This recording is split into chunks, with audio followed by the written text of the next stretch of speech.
नमस्कार, मैं हूँ मीना निगम। छोटी सी बगिया में आप सबका स्वागत है।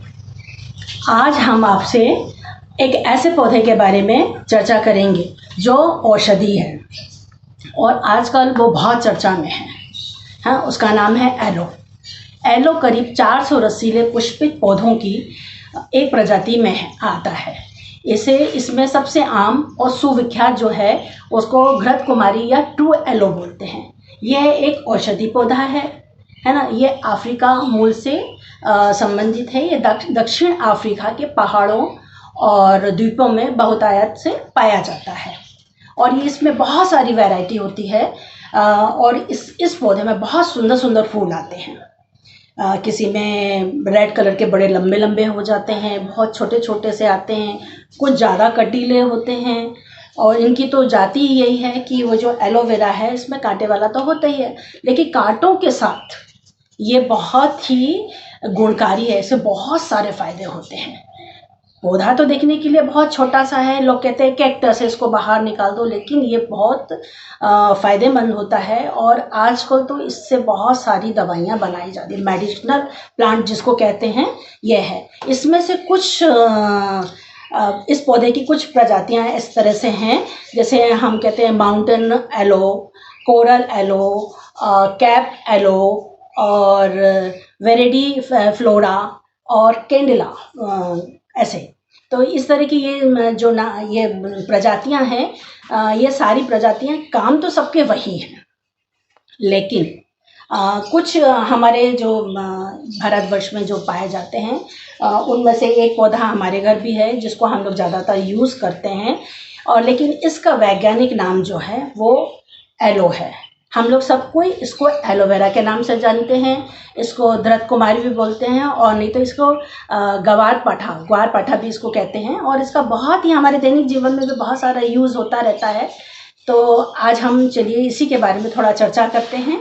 हाँ, और इसमें हम कुछ पॉइंट्स लेंगे, जैसे इसका प्रोपोगेशन कैसे होता है, इसका फर्टिलाइज़र कैसे होता है, इसको किस तरह की रोशनी में रखा जाता है और इसको हम किस तरह से यूज़ कर सकते हैं।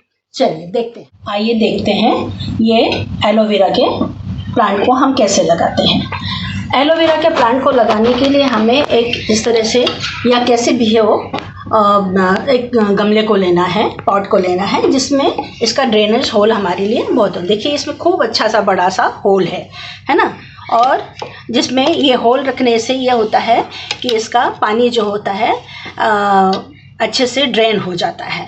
और पौधा लगाने के पहले हमको इस तरह से एक टिकड़ी लगानी होती है। ये आप मटके की ले लो या टूटा हुआ गमले की ले लो या फिर ईंट का ले लो, जैसे भी हो। और इस टिकड़ी को ऐसे नहीं लगाना है, इससे होल पूरी तरह बंद हो जाता है। तो हमको टिकड़ी को इस तरह से लगाना होता है ताकि इधर से जो होल्स होते हैं पानी आराम से इधर से निकल जाते हैं। बहुत बड़ा भी नहीं होता है, इधर से हम मिट्टी डालेंगे तो वो हो जाएगा। तो ये अच्छे से ये मिट्टी को अभी भरेंगे तो ये पूरा हो जाएगा और हमारा पानी भी अच्छे से ड्रेन हो जाएगा। और अब बात करते हैं हम कि इसमें हमारी सॉइल कैसे बनेगी। इसमें ये एक सकलेंट पौधा है। देखिए इसमें बेचारे को हमने काट के रखा हुआ था, बहुत ज़्यादा मुरझा गया है। कोई बात नहीं, लेकिन ये लग जाएगा, है ना। ये पौधा है और ये है, ये इस तरह से बड़ा बड़ा पौधा होता है, ठीक है। इसका तो ये इसका सॉइल हमको लेना है, ये हमको लेना है, ये हमारी गार्डन सॉइल है। ये जो है इसमें हम इसको 50% लेंगे और इसमें 30% हम ये लेंगे सैंड और ये वर्मी कंपोस्ट है, ये 20% हम ये लेंगे। इनको सबको हम मिला लेंगे। अब ये जैसे हमने गमले में एक टिकड़ी रखी है, इसके ऊपर हम ये मिट्टी के ईंट के टुकड़े डाल दें या कोई भी ऐसी इसी के टुकड़े होते हैं तो उनको डाल दीजिए ताकि उसमें पूरा सा ड्रेन होने के लिए व्यवस्था बनी रहे। हाँ, उसमें पानी रुकेगा नहीं। अब इसको हम अच्छे से मिला लेते हैं, सॉइल अच्छे बना लेते हैं। इसमें वर्मी कंपोस्ट मिलाया है हमने, 20%, 30% सैंड मिलाई है और इसमें 50% हमने अपनी सॉइल मिलाई है। इसको हम अच्छी तरह से मिला करके फिर इसमें भरेंगे। ये देखिए ये अच्छे हो गया। ये मतलब कि जैसे अच्छी दरदरी जैसे मिट्टी बनाई जाती है ना, उस तरह से, जिसमें पानी का ठहराव ना हो, क्योंकि ये पानी में रुकने वाला पौधा नहीं है, इसको कम पानी की ज़रूरत होती है। इसमें से देखिए हम पूरा इसको डालेंगे इस तरह से।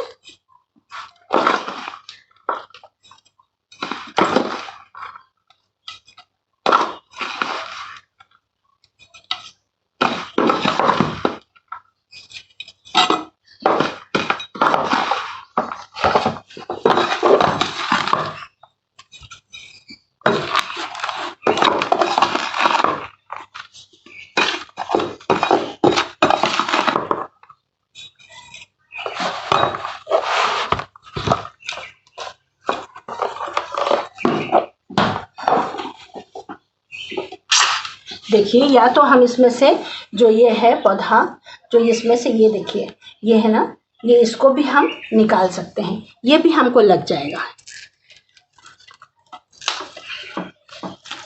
ये देखिए ये है, ये थोड़ा सा टाइम लेगा ये लगने में, लेकिन लग जाएगा। और ये से इसके सूखे पत्ते जो हैं इनको निकाल लें, और इसका जो रस होता है ये इसको हाथ में नहीं लगने देना चाहिए, ये थोड़ा सा पॉइजनिक होता है। ये लीजिए, ये इसको इस तरह से लगाया और इसको थोड़ा सा ऐसा करके दबा दीजिए, है ना। वैसे तो जो ये है, ये हम लोग जो इस तरह के ये पत्ते होते हैं ना, तो ये पत्ते को भी थोड़ा सा एक दिन जब ये इसको लगाना होता है तो इसको सुखा देते हैं, इसमें थोड़ा सा सर्कल से बन जाते हैं, तो इनको भी हम ऐसे करके लगा देते हैं, तो इसमें भी जड़ें आ जाती हैं। लेकिन अभी हम ऐसा नहीं कर रहे हैं क्योंकि इसमें टाइम बहुत लगता है। अभी ये है, इसमें भी टाइम लगेगा, बट लेकिन ये अच्छे से लग जाएगा। एक ये हो सकता है कि आपके पास यदि बड़ा प्लांट है तो इसको हमने इस तरह से किया तो ये लगा, इसमें ये बाकी की मिट्टी हम इसमें से डाल देते हैं।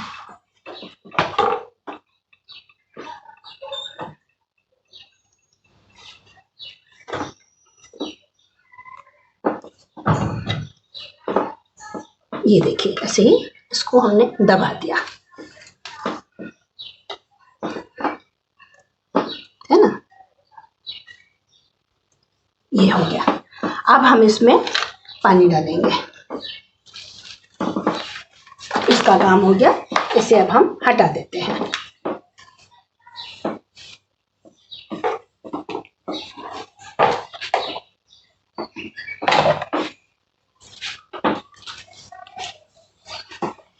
इसको करने के बाद जब हम इसको पौधे को पहले लगाते हैं तो उसके बाद तुरंत बाद इसमें खूब अच्छे से पानी दे देना चाहिए। हाँ, पानी तब तक दे दिए तब तक जब तक ये पूरी तरह से इसका पूरा ड्रेन नहीं हो जाए, ये अच्छे से।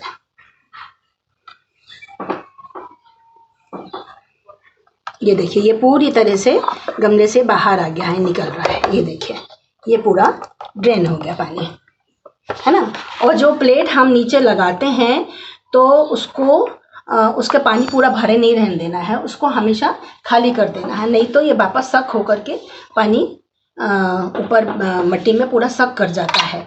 तो ठंड के दिनों में तो इसको बिल्कुल खाली कर देना चाहिए, लेकिन हाँ गर्मी के दिनों में इससे फ़ायदा भी होता है कि यदि ये पानी जो ड्रेन वाला है और यदि इसमें पड़ा रह जाता है तो इसको वापस यदि आपने पानी डालना भूल गए हैं और प्लांट हमारा मिट्टी सूख गई है तो इसमें से वो अपने आप में ऑब्जर्व कर लेता है और मिट्टी को पौधे को अच्छे से वो पानी मिल जाता है। ये हो गया हमारा। अब हमको इसमें देखना है कि इसको हमको किस तरह की रोशनी में रखना है। ये जब हम यदि ये वो खेतियों में लगा हुआ है वो तो ठीक है कि वो ज़मीन में लगा हुआ है तो उसमें मतलब कड़ी धूप भी पड़ रही है तो वो चलता रहता है। लेकिन जब हमारे गमले में लगा हुआ है तो इसको हमको थोड़ा सा सेमी शेड में रखना है। धूप में भी रखता है लेकिन बहुत ज़्यादा तेज़ जो मई जून की जो गर्मी होती है, अप्रैल की गर्मी होती है, इसमें देखिए ये हमने धूप में रख दिया था तो ये देखिए पीला पीला सा हो गया है ना। तो ये पीला हो जाने से, और कई बार ये होता है कि जब इसमें पौधे में पानी भी कम होता है तो भी इसकी टिप जो होती है पीली पीली सी होने लग जाती है।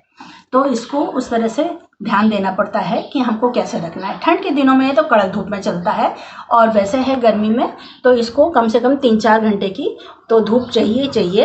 और यदि नहीं है तो सेमी शेड में रखिए, तो उस हिसाब से उसका अच्छे से उसको रोशनी मिलती है, और ये उसके पत्ते बहुत अच्छे होते हैं। अभी हमारा हो गया कि हमारा प्रोपोगेशन कैसे करते हैं, हम प्लांट को कैसे लगाते हैं, ये हमारा काम हो गया। अब हम देखते हैं कि हमारे इस एलोवेरा से हम अपने दैनिक जीवन में इसका उपयोग किस तरह से कर सकते हैं, क्योंकि इसके बहुत सारे फ़ायदे हैं और इसको हम किस तरह से करते हैं। देखिए ये है, इसमें से ये प्लांट से पत्ते को हम इसको काटते हैं, ये देखिए ये कट गया, बहुत इजीली कट जाता है ना। और ये देखिए ये जेल है। कभी भी आप इस चीज़ का इसमें विशेष ध्यान रखें, जो हम पत्ती काटते हैं तो जो इसका ये पीला पीला जो ये निकलता है, इसको कभी भी यूज़ नहीं करते हम। क्या लालचवश इसका उपयोग कर लेते हैं कि इसका रस निकल रहा है, तो ये फ़ायदेमंद नहीं होता है, ये पॉइजनिक होता है, इसको हमको कभी भी नहीं है। जब भी हम अपनी पत्ती को निकालें तो इसको थोड़ा सा आड़ा करके रख दें, तो ये इस तरह से इसका जो खराब वाला जो रस है ये निकल जाता है। फिर उसके बाद में हम उसका उपयोग करते हैं। तो देखिए अब हम देखते हैं कि इसको हमको कैसे करना है। जब भी हमें यूज़ करना है तो इसके साइड की जो ये है, ये कांटे वाला जो है, इसको हमको काट देना चाहिए। ये दोनों तरफ से हमने काट लिया ऐसे, और इसको ऐसा कर लिया। ये हमारा ये अब फ्रेश हो गया। और जब हम खाने के लिए, ये पौधा हमारे खाने के भी काम आता है, इसको इसमें 2 भागों में हमने इसको ऐसा निकाल लिया। ये हुआ, ये देखिए ये रस होता है, ये इसको हम चम्मच की सहायता से इसे निकाल सकते हैं। ये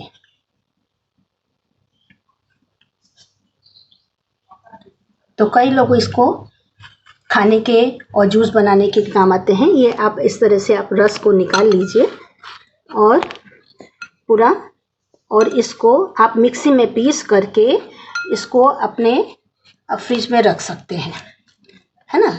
और जो हमारी आइस होती है, क्यूब्स ट्रे होती है, उनमें इनको जमा के पीस के रख लीजिए। जब आपको सुविधा लगे तो आप इसको उपयोग कर सकते हैं ऐसे इसका।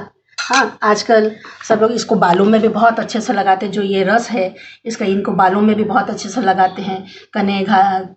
अच्छे घने और काले बाल का होता है, और इसको जो आजकल आर्थराइटिस में भी काम आता है। इसको ऐसे 2 भागों में काट लिया जाता है, और ऐसा करके जो गूदा सहित इसमें करके इसमें हल्दी भर ली जाती है, और ये घुटनों में लगा देते हैं और उसको पट्टे से बांध लेते हैं और रात भर बंधे रहने देते हैं, तो इससे ये हो जाता है। ये बात की बात है, बट इसका उपयोग ये है कि आप इसको जब भी यूज़ करना चाहें तो इसको इस तरह से निकाल लीजिए। ये हमारा, ये देखिए ये इस तरह से ये इसका गूदा निकल जाता है। इसको जो भी आपको यूज़ करना है, इसको मिक्सी में पीस कर रख लीजिए, या फिर इसको ऐसे ही कटोरी में फ्रिज में रख लीजिए। फ्रिज में कई दिनों तक आराम से रखा रहता है ना। तो इसका आजकल तो इसमें बहुत सारे उपयोग होने लगे हैं। फार्मिंग में भी, फार्मिंग तो होती ही है, इसलिए तो मतलब जूस वगैरह बहुत सारी चीज़ों के साथ में होता है। इनको जब यूज़ करना होता है तो इनकी पत्तियों को भी बहुत अच्छे से घिस कर साफ़ कर लिया जाता है। और जब कहते हैं, जब फार्मिंग में से जब ये पत्ता तोड़ने के लायक होते हैं, कहते हैं 18 महीने का जब ये प्लांट हो जाता है, एक लीफ जो हो जाती है 18 महीने में अच्छी पूरी गूदादार भरी हुई होती है, तब इसका उपयोग करने के लिए होता है। तो हमारे घर में तो लगता है, तो हम यहाँ देखते हैं कि हाँ अच्छा मोटा मोटा सा दिख रहा है, हमने तोड़ लिया और उसका यूज़ कर लेते हैं। तो इस तरह से ये होता है। और आजकल की इसके सॉक्स बनाए जा रहे हैं, नेपीज़ बनाए जा रहे हैं, बच्चों की नेपीज़ वगैरह में भी उपयोग हो रहा है, और बहुत ही सॉफ्ट और बहुत अच्छे आरामदायक ये होते हैं। और इसके हैंकीस भी बन रहे हैं, जो आप ये फेस फ्रेशनर के लिए उपयोग किया जाता है। यह सब चीज़ें हैं। आप खेती कीजिए, इनका प्रोपोगेशन कीजिए, अपने घर में रखिए। हालांकि ये मानते ज़रूर हैं, ये बहुत आयतन में एकदम से बहुत ज़्यादा गुच्छा हो जाता है, लेकिन इसका आप यदि ये पत्तियों को काट काट के यूज़ भी करते रहेंगे तो वो लिमिटेड रहता है, और इनकी कटाई छटाई करते रहना चाहिए, थोड़ा थोड़ा निकालते रहना चाहिए, तो ये ज़्यादा नहीं होता। देखिए इसमें मिट्टी में भी, और ये मतलब बहुत ज़्यादा वो नहीं होता है, इसकी मिट्टी भी बहुत ज़्यादा सॉगी नहीं होना चाहिए। ऐसे करके ये वेल ड्रेन रहना चाहिए इसकी मिट्टी। देखिए ये कैसी पूरी ऐसे है, निकल जाती है। तो ये है इस तरह से। अब हम बात करते हैं इसकी फर्टिलाइज़र की। वैसे तो ये गोबर की खाद में यदि लगाया हुआ है तो आपको इसको कुछ भी नहीं देना है। ये बेचारा बहुत सुंदर सस्ता सा वेल मेंटेन पौधा है, इसको खूब ज़्यादा फर्टिलाइज़र की ज़रूरत नहीं होती है। लेकिन फिर भी आप चाहते हैं कि इसमें हमको बहुत अच्छा करना है तो आप बनाना पील दे सकते हो, वर्मी कंपोस्ट दे सकते हो, या फिर आप डीएपी दे सकते हो। लेकिन डीएपी की तादाद थोड़ी सी डालना है, इसको पानी में घोल के थोड़ा सा डालना है तो ही अच्छा है। ज़्यादा इसको उसकी ज़रूरत, फर्टिलाइज़र की ज़रूरत नहीं होता है।